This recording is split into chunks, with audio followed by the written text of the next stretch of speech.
Meaning of deep freeze. Deep freeze. Deep freeze. Deep freeze. Deep freeze.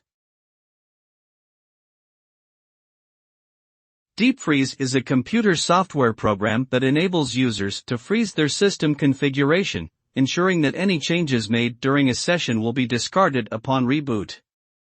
Essentially, it creates a baseline of the system that can be easily restored. This can be helpful in situations where multiple users share a device or in high-security environments where system changes must be tightly controlled. The result is increased stability and security for the device, as well as streamlined management for IT administrators.